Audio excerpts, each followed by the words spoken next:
To be here. Kimsey Berkman here.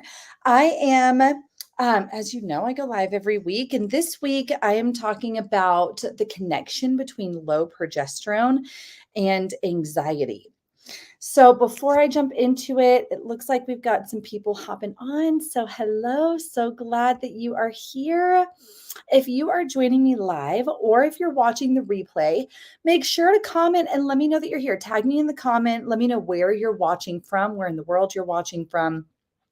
And as always, if questions come up along the way, tag me and ask any questions that come up too. I'm always notified and I will always go back and answer, even if it is past the live and this is on the replay. So I'm an integrative nutritionist. I am the owner of an online nutrition and wellness practice called Progressive Health and Wellness, where I help ambitious, busy men and women who are struggling with their mental health, anxiety, depression, ADD, poor focus and cognition. And we take a root caused body mind approach to finally find answers and create a personalized plan designed to get your mental and physical health back. So, also, you'll probably see me looking all around because I stream on Instagram. Wellness with Kimsey is the handle, and also on Facebook and my Facebook group, Holistic Solutions for Mental Health and Wellness. So, ladies, let's see how many of you struggle with some of these symptoms. For how many of you do these sound familiar? Raise a hand if they do, or drop a comment. Like, drop your favorite emoji that describes how you feel around if any of these symptoms resonate. Do you notice PMS, especially anxiety or irritability around the menstrual cycle, leading up to the menstrual cycle? Or maybe even around ovulation. Some of you might notice symptoms around ovulation. Do you notice cramping, like painful cramping? Sometimes have to even take a painkiller, like, Tylenol, Advil, Midol, leading up to the menstrual cycle. Have you struggled with fertility, either getting pregnant or staying pregnant? Do you struggle with anxiety, and especially anxiety that worsens again right around the menstrual cycle? Insomnia, and again, insomnia that might worsen right around the menstrual cycle. Perhaps you notice histamine issues, or you know that you have histamine issues, and maybe you've noticed a connection between those histamine-related symptoms, like anxiety or panic attacks or food reactivity, or even like hives, eczema, psoriasis, digestive symptoms like diarrhea, constipation, acid reflux. These are some, heart palpitations, really low heart rate, really fast heart rate, dizziness, vertigo, migraines. These are some like histamine related symptoms, because I realize I can't really say that and expect people to necessarily know what that means. Congestion, sinusitis, etc. Have you been diagnosed with PCOS? All of these are symptoms of low progesterone. And what I'm going to talk about today is how low progesterone is connected to anxiety. But then I'm also going to talk about what progesterone is, what it's used for in the body, the flow that it has, the cycle that it follows throughout the menstrual cycle, to help you possibly connect some of your symptoms to, is this actually associated with progesterone or not? And then we'll talk about natural ways to support healthy progesterone levels. So, hello, got more people hopping on. Hi on Instagram, glad that you've joined us. Hi on Facebook, glad that you've joined us. Okay, so progesterone. Progesterone is a very important hormone for fertility in the female menstrual cycle. It has other roles too that it does. So progesterone its primary job is to get the uterine lining ready for implantation. So thickens it. It helps make it, I think of it as being like supple and rich in blood flow. During ovulation, should there be an egg that is fertilized? So if, during ovulation, the egg passes down from the ovaries, down the fallopian tubes into the uterus, where it then settles in the uterine lining. And that's where progesterone becomes involved, is getting that uterine lining ready for implantation. If that egg is fertilized, and if it's not, then for those of you that aren't familiar with the menstrual cycle, if that egg is not fertilized, then that's what initiates the shedding of the lining, and we have our period. So that's the main role of progesterone, is to get the uterine lining ready for implantation. As a hormone itself, progesterone is what is called a steroid hormone. So similar to estrogen and progesterone, testosterone, cortisol, DHEA, androstenedione, pregnenolone. These are all steroid hormones. That means it comes from an LDL cholesterol backbone. Progesterone is it's also a very calming, soothing, anxiolytic hormone. So it helps facilitate relaxation and rest and sleep. If you think about it, like that's what a woman, the optimal state to promote fertility would be, that, right? Feeling safe, feeling secure, feeling calm, relaxed, and nourished. And that word safety, I want you to remember, because we're going to come back to that word when we talk about reasons for low progesterone, common reasons for low progesterone. Okay, so remember, earmark the word safety. Okay, so going back to progesterone production, the female menstrual cycle, and I mean over the 28 to 32 day menstrual cycle, not just the period, but the menstrual cycle, it's the first day of the menstrual cycle day one is the first day of the period. So we go through the first 2 weeks of the menstrual cycle are referred to as the follicular phase, because the follicle is being built, it's not being built, it's ripening. So it's enlarging, it's ripening, and estrogen levels are climbing steadily higher during the first 2 weeks or so, roughly, of the menstrual cycle. And then once estrogen levels reach their peak, that triggers the release of luteinizing hormone. And so that causes the release of the egg from the follicle. That's the 3 to 5 days or so. That is ovulation, the ovulation component of the cycle. And so now this egg is released, and the egg is traveling from the ovary down into the uterus, as I mentioned before. Where the egg was released from in the ovary is called a corpus luteum.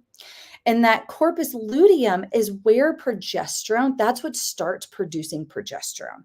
So where the egg comes from is what starts producing progesterone. So that's another thing that I want you to remember, is ovulation is essentially needed for healthy progesterone levels. And then that becomes a cycle, right? Because we also need healthy progesterone levels for optimal ovulation. So going back to where the egg was released from, called a corpus luteum, that corpus luteum then begins producing progesterone. So in the second, if you want to call it the second or the third phase of the menstrual cycle, all right, we've got the follicular phase, ovulation. Now we're in the third phase, which is called the luteal phase. The third part of the menstrual cycle is characterized by steadily climbing progesterone levels. Because again, like if the egg is fertilized, then we need a healthy uterine healthy uterine lining. So if the egg is fertilized, progesterone levels start climbing in the third part of the menstrual cycle. They reach a peak. Estrogen levels are also steadily climbing, a little bit less so, but steadily climbing in the menstrual cycle. Both estrogen and progesterone reach a peak. If there's no fertilization of the egg, both hormones plummet, and that is what initiates the menstrual cycle. And the period, I should clarify, the period and the whole cycle starts over again. So key things to point out here are progesterone levels they start being produced after ovulation. They climb highest in the second half of, second half of the menstrual cycle, if you will. I should be consistent with my wording. They climb highest in the luteal phase of the menstrual cycle. They reach a peak within a few days prior to the period. Those are some key things to keep in mind here. The reason I say that is, for one, many women will experience the most meaningful symptoms of low progesterone in the 7 days or so leading up to the period. The hormonal cycle starts repeating itself, like I said, at day 1 of the period. So some of those symptoms will start to be alleviated when the period actually starts.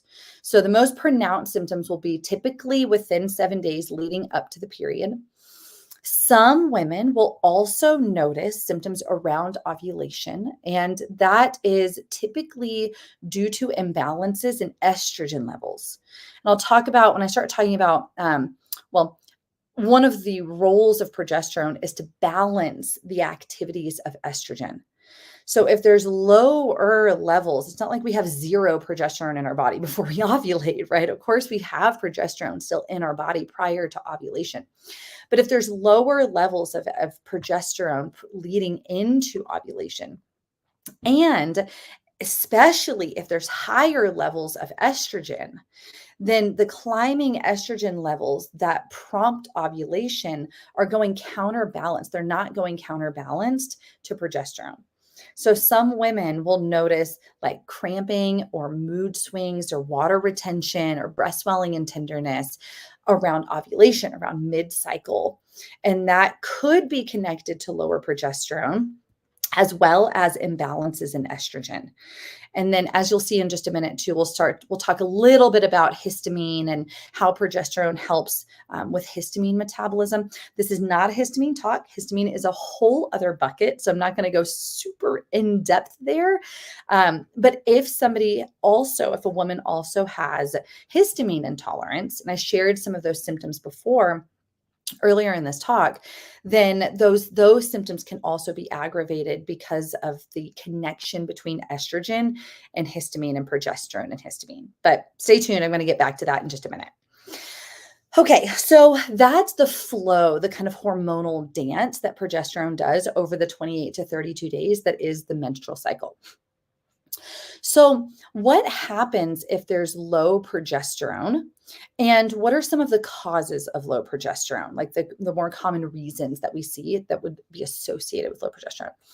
So if there's low progesterone, like I said, it will typically be most pronounced. Those symptoms will be most pronounced in the luteal phase of the menstrual cycle. So the 2 weeks roughly between ovulation and day 1 of the period. That can be characterized by the PMS and menstrual cramping and anxiety and irritability and insomnia, heavier blood flow, clottier blood flow, some of those symptoms. But then also fertility challenges, right? Because if the egg is released and implanted in a uterine lining that is not rich enough because of low progesterone, it will be very difficult to get or stay pregnant. So low progesterone progesterone is critical to getting pregnant and staying pregnant. Now, what are some of the causes of low progesterone? This is where I said earmark the word safety, because the biggest underlying reasons of low progesterone, and this is something, we'll talk about solutions. There are supplements that can help. There are nutrition factors that I recommend all the time that can help. But at the end of the day, stress and inflammation are the most common. I'm going to clarify that. The most common reasons for low progesterone: stress and inflammation. Here's the one sentence I want you to remember. If you leave this talk and not remember anything else, this is the one thing I want you to remember. The body will always choose survival over sex. Okay, the body will always choose survival over procreation. Because when you think about it, if the body doesn't feel safe, and I'll talk about what safe means, right? A lot of you are probably listening. You're like, I feel safe. I don't get it. I don't mean just like your physical safety per se, though that is part of it. But if the body does not feel safe it is probably not a great time to get pregnant and have a baby, right? If we're in fear of our lives, like ancestrally speaking, if we're in fear of our lives, probably not a great idea to have a baby, right? So remember that the body will always choose survival over sex. Here's what I mean to unpack that. So, inflammation and stress in our world, in the kind of holistic health world, I'm going to bring this back to the nervous system because that, like I said, that doesn't just mean like fear of our lives on a day-to-day basis. Hopefully, most of us listening today, if not all of us listening today, are not in fear of our lives on a daily basis. But our nervous system may in some ways think that we are. Because hormonally speaking, the nervous system has one response to stress. We have the hypothalamic pituitary adrenal axis. That is the hormonal, the neuroendocrine side of the stress response. And then we also have the autonomic nervous system and the sympathetic fight or flight, fight, flight, freeze, fawn side of the stress response. So there's the more neurologically based, and then there's the hormonal endocrine based. And the nervous system's number one job is to detect potential threats in our environment and launch the appropriate response. Do we flee? Do we run? Do we fight? Is it an infection? Do we mobilize the immune system? Right? And then if the stressor, well, actually, I'll get back to that in a minute. Mobilize the appropriate response and then finish that response fully when that threat goes away. Right. So I want you to picture, our ancestors in the wild thousands of years ago, and we're just out along with our tribe, hunting and gathering. This is a silly analogy, but we're out like gathering berries, and then a lion comes and we panic, right? We panic, we run, we bolt for our lives. Maybe we turn and try to fight it. And then the lion goes away. And our nervous system is designed to, and our stress response is designed to get back fully to homeostatic baseline. The scientific term for this is the ventral vagal state. So the vagus nerve is, we've got great autonomic balance. The vagus nerve is balanced and intact and healthy. And we're in this calm, relaxed feeling of safety, socially engaged baseline. That's how the nervous system, the stress response, is supposed to function. In today's environment, we have many different types of stressors coming at us. We've got email alarms and phone alarms and bosses and traffic and to-do lists and kids and careers. And then we also have poor diet and toxins and medications and many different, again, types of stress, physical injuries that are constantly coming at us. And what this can do, the impact that chronic stress, which is what this is describing, has on our nervous system is it can lead to nervous system dysregulation and hypothalamic pituitary dysregulation. And the definition of that is rather than completing the threat loop, right? Rather than completing that stress loop, we never return fully back to baseline. We get stuck. We get stuck in the threat loop. Our nervous system continues to respond to a past stressor as if it's happening in the present moment. This is called nervous system dysregulation. And I talk a lot about this. So if you're like, oh my God, this is me, go back and watch some of my other live talks. I have a lot of posts and content about nervous system dysregulation. You can go to my Facebook group, Holistic Solutions for Mental Health and Wellness, search the group nervous system dysregulation. Lots of stuff will come up in there. But nonetheless, basically what's happening hormonally, immunologically, neurologically, we are fighting stressors all the time, even if they are past stressors, right? Our body is responding to past threats in the present moment. So, as I was trying to say a minute ago, in our world, when I say stress, I'm not just referring to like emotional stress, though that is part of it. But in our world, there's really three types of stress. There's chemical stress, And that would include things like blood sugar imbalance, nutrient deficiencies, microbiome imbalances, hormonal imbalances, hangovers, right? Medications. Those are some examples of chemical toxins that we're exposed to just in the food we eat, the air we breathe, the water we drink. I mean, they're just ubiquitous, right? So those are some examples of chemical stress. Second category is physical stress. So this would include things like broken bones, sprained ankles, pregnancy and labor, surgery. Those are some, traumatic brain injury. Those are some examples of physical stress. And then, of course, there's emotional stress. And emotional stress, I think of as like trauma with a big T and trauma with a little t. So there's childhood trauma, there is abuse, there is neglect, there is divorce, the unexpected death of a loved one, the financial stress. And then there's like the day in, day out stressors, traffic and deadlines and bosses and toxic work relationships and juggling your kids' activities and all those things. So if you continue, I like to describe stress like a bucket. And if you keep dumping water into a bucket, eventually it overflows. Same concept here. If you keep layering different types of stress on top of itself, then that's what contributes to that dysregulated nervous system and essentially getting stuck in the threat loop, the stress loop. So I go off on that tangent about stress and inflammation. To define inflammation too, inflammation is the immune system's response to stress, right? Immune system's response to stress and injury. So I go off on that tangent because those are the reasons for low progesterone. Chronic emotional stress, chronic physical stress, chronic chemical stress.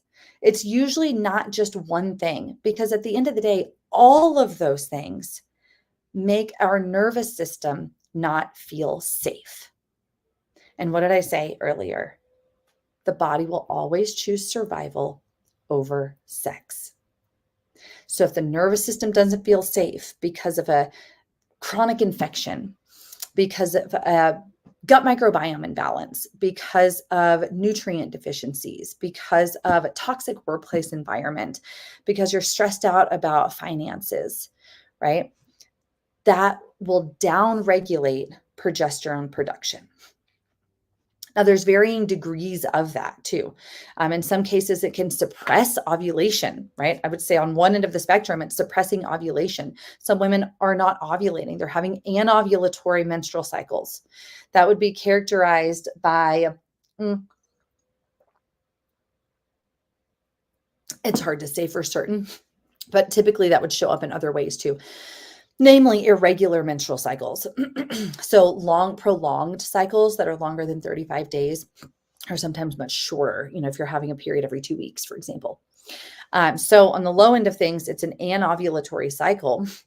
There's not even ovulation. On the higher end of things, I'm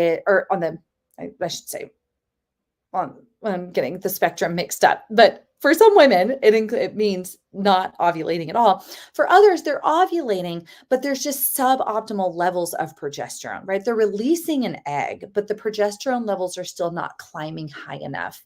And one of the biggest reasons for that has to do actually with the brain. The release of hormones that trigger the release of progesterone. And going back to that hypothalamic pituitary adrenal cascade, if I were to pull up the steroid hormone cascade, you would very easily see it starts with pregnenolone. And it's called pregnenolone steal. So pregnenolone can either go into progesterone production or cortisol production. And that goes back to that survival versus sex narrative that I'm saying. So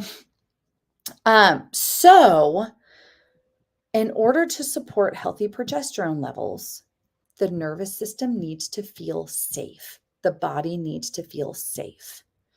So what does that look like? And this is where I wish I could say, like, take chasteberry and it's fine, right? That's a supplement that's commonly used to support progesterone. Don't get me wrong. I use it all the time. right? It's a multifaceted approach. But the point that I'm making with that offhanded comment is if you don't fix anything else and you just take some chasteberry, it's probably not going to do much, right? Because the body it still doesn't feel safe. So how do we help it to feel safe? Here's what I recommend. Here's what I do with my clients. And actually, next week, this is going to sound counterintuitive to what I'm describing today, but next week, I'm going to give a talk, and it's going to be all about how hormone imbalance is not a root cause. Okay. So if you're like, and I hear this all the time, it's my hormones. My hormones are why I feel XYZ. I am not disagreeing with you. They absolutely could be why you feel XYZ. That's why I'm saying, right? Low progesterone, and how the symptoms of it, right? Low progesterone and the symptoms of it. So I acknowledge hormonal imbalance can affect how you feel. Hormones are responding. They're responsive to our internal and external environment. So if hormones are imbalanced, just like what I'm describing here with progesterone, it's because of something else. And that's what I'm going to talk about next week. Before I get into solutions, though, a couple other things I wanted to mention about progesterone. So I mentioned about the role, its primary role is getting the uterine lining ready for implantation. I also want to share a few other things, though, that may resonate with you. So the other role of progesterone is to balance the activities of estrogen. So I often describe estrogen as an active proliferative hormone. It often makes things grow, and it's more excitatory, if you will. It's not the right scientific term to use, but for our simplistic understanding, it's more excitatory. Progesterone is much more calming, and it can help, like I said, balance out estrogen. So one way that we can really appreciate this is looking at histamine. So histamine is a chemical that we typically think of being produced by the immune system, mediating allergies, right? So you hear about antihistamines that you take if you're having allergy symptoms. And that's part of it, yes. But histamine, there's actually 4 different types of receptors for histamine. You'll find histamine receptors on the immune system, but also like mast cells and other types of, especially mast cells. But you'll also find histamine receptors in the brain and nervous system, the digestive tract, the ovaries. You'll find histamine receptors in many different areas of the body. And histamine intolerance happens when someone is, their body is their histamine bucket is overflowing, basically. So their body is either producing too much, which can be from mast cell activation, gut microbiome imbalances, as I'm about to get to, estrogen, progesterone imbalances, but their body is producing too much histamine, or they're not breaking it down effectively. And that can be typically from imbalances in the enzymes that break it down. DAO, diamine oxidase, which lines the digestive tract, and then N-methyltransferase, which is in the liver. And so if there's either one of those, and often a combination of both, chronic stress will also increase histamine levels, nutrient deficiencies, other things, then someone's histamine bucket can be overflowing, and mold and Lyme and all these other reasons for high histamine are coming up. But estrogen, when it comes to histamine, estrogen, think of increasing histamine. So it increases the production of histamine from the ovaries. It interferes with, it downregulates the activity of N-methyltransferase in the liver. So it interferes with the breakdown of histamine.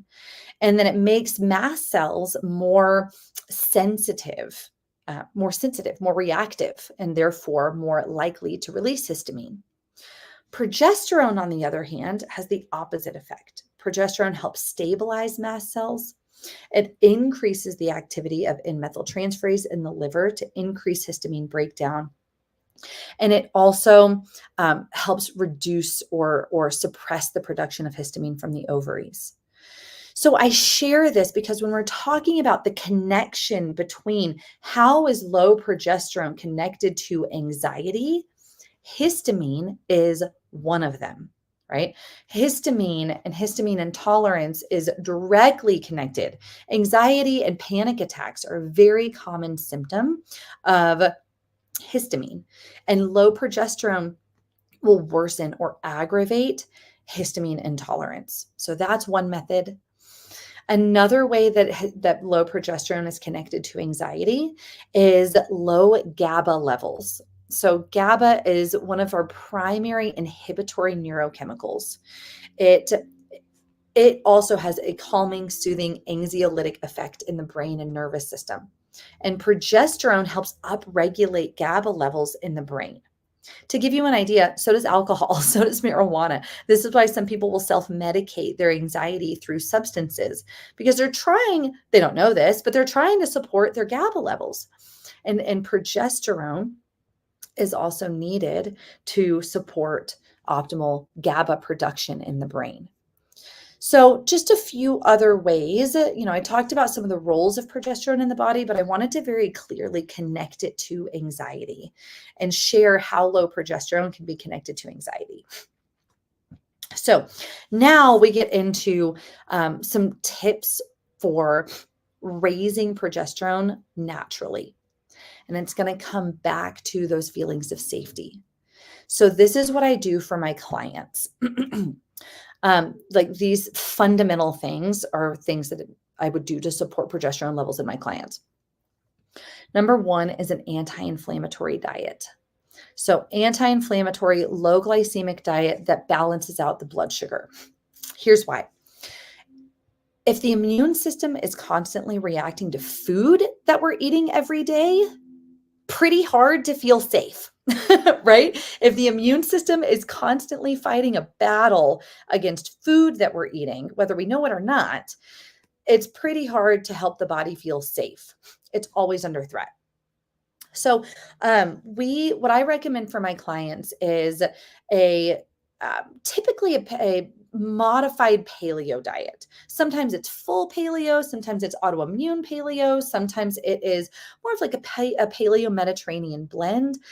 But I start by taking out some of the key triggers like gluten and dairy and soy, corn, sugar, processed foods, refined oils like safflower and canola and soybean oil. I'll explain why in just a minute. But that's because those foods are not only very common triggers for people, but also have been shown to upregulate leaky gut. So they contribute to intestinal hyperpermeability in the digestive tract, which then like predisposes us to so many other things, so many other insults. They also, in the name of soy and corn, are like nearly always genetically modified. If they're organic, that's better, but even still, they can be cross-contaminated and genetically modified. And they're genetically modified to allow higher levels of pesticides without killing the plant itself. So no, they're like laden in glyphosate, which is an endocrine disruptor. It's a xenoestrogen. So now we're throwing gas on the fire with, higher levels of estrogen, which worsens progesterone, low progesterone.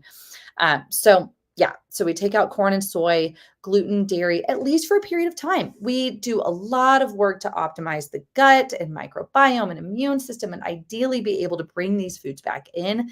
But for a period of time when we're trying to take away anything in the environment, as many things in the environment as we can that might be making the body feel unsafe, an anti-inflammatory, whole foods, nutrient-dense diet is critical. The other reason we don't only want to take away anything that might be making it feel unsafe, but through diet, we want to nourish the body. So provide vitamins and minerals and healthy fats. All of those are critical for the production of our steroid hormones, progesterone obviously included. So we need magnesium, we need B vitamins, we need iron, we need zinc, we need minerals and vitamins to help produce progesterone. And then essential fatty acids, same thing. Essential fatty acids, steroids are a cholesterol backbone. So we need healthy fats to build the raw materials. But healthy fats will help modulate the immune system and promote anti-inflammatory immune activity. So I really emphasize minimizing like a glycemic, stable diet, emphasizing protein, emphasizing nutrient density, emphasizing healthy fats, and emphasizing metabolic flexibility. Because the other thing, another big way that diet can cause the body to feel unsafe is through blood sugar swings. I'm not going to go off on this long blood sugar tangent. Again, I've got lots of talks on that. Search my Facebook group, blood sugar. You'll find a lot. But we want blood sugar to stay in this nice narrow range, because too high of blood sugar is inflammatory. Too low of blood sugar is a physiological stressor, because ancestrally speaking, we didn't know where our next meal was coming from. So low blood sugar could mean famine. And because of that, we have 4 hormones that are designed to raise blood sugar if it drops too low. And you want to know what 3 out of those 4 are? Stress hormones. Epinephrine, norepinephrine, cortisol, and then there's also glucagon. So yeah, so that if we're having low blood sugar episodes, or especially swings of blood sugar, we're like getting inflamed and then getting stressed. We're getting inflamed and then getting stressed, and that's clearly not what we want. So I have my clients gradually start spacing their meals by 3, 4, ideally between 4 to 5 hours, start eliminating snacks, and then fasting overnight for at least 12 hours. If they can work up to like 14. That's great to really emphasize that metabolic flexibility. And then always dress their carbs. So eat carbs with protein and fat, which will help slow the absorption. So it's more of like a time released fuel supply, instead of, you eat a banana and your blood sugar spikes and crashes, or a piece of bread. It's going to do the opposite for us. So balanced blood sugar, nutrient dense diet. That's number 1. Then I will use some supplements: magnesium glycinate, fish oil, omega-3s, B vitamins. There are certain supplements that I'll use too. So that's number 1. Number 2 is looking more at the nervous system. So teaching safety, and we do that primarily through breath work. So I do a lot of heart rate variability biofeedback training, which helps the body get into a state of coherence, which is basically promoting an autonomic shift into a parasympathetic state. So it helps shift the nervous system into a state of safety. It's teaching it through breath that it is safe. This is helpful not only in the moment. So I do this myself, but I also advise my clients to do this 3-5 minutes throughout the day, but also over time by breathing this way at a resonant frequency throughout the day, and also intentionally for ideally like 10 to 20 minutes in the morning. We can raise our baseline. We can shift the nervous system out of that threat loop. Because here's the thing, breath is one of the only voluntary methods that we can control in our autonomic nervous system. And it directly communicates to the nervous system. We can appreciate this with, if you're running from a lion, you're not going to be breathing calmly, slowly through your nose, right? You're going to be breathing quickly through your chest and mouth.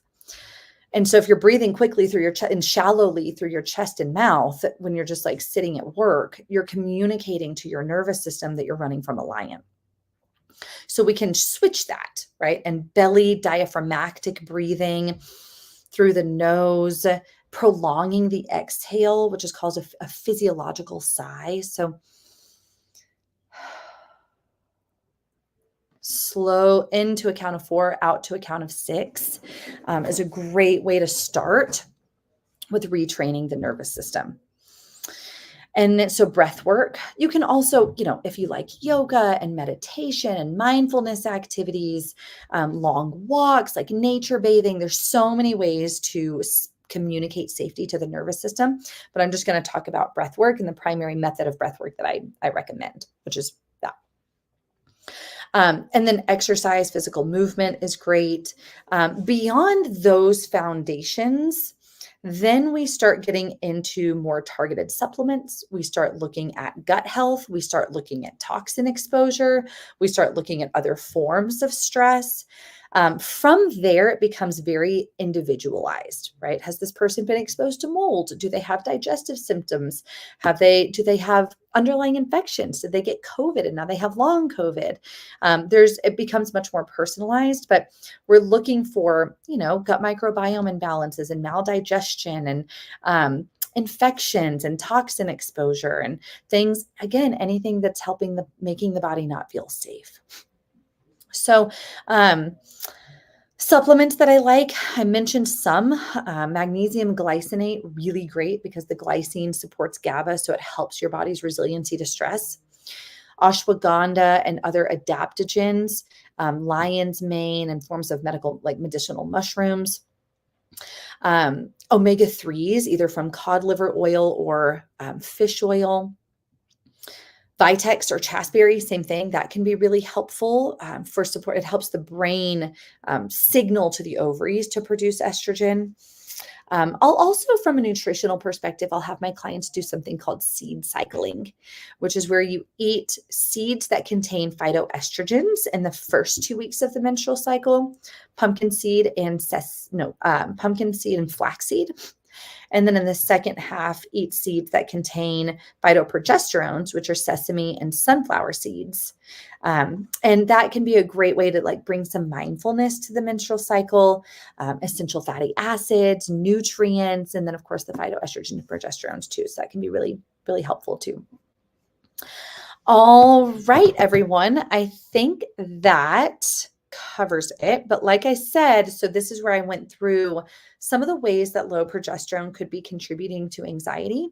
But again, I really want the take home to be, and I'm going to give a whole talk on this next week also, about how hormonal imbalance is not a root cause. So if you're listening to this and you suspect you have low progesterone, or you have low progesterone, these things, this is what I would really, really, really recommend doing, is working with someone to start a plan. Doing it yourself, you can do your own research, that's great, but working with someone to start a plan that's designed to figure out what is stressing out your body, essentially, and then a plan to help reduce those stressors so the body can go back to healing itself and feeling safe and prioritizing fertility and progesterone production. So I hope that was helpful. Again, drop comments if any questions came up or feedback came up. And stay tuned for next week to learn why hormone imbalance is not a root cause. All right. Thanks for being here, everyone. Have a great rest of your day. Bye.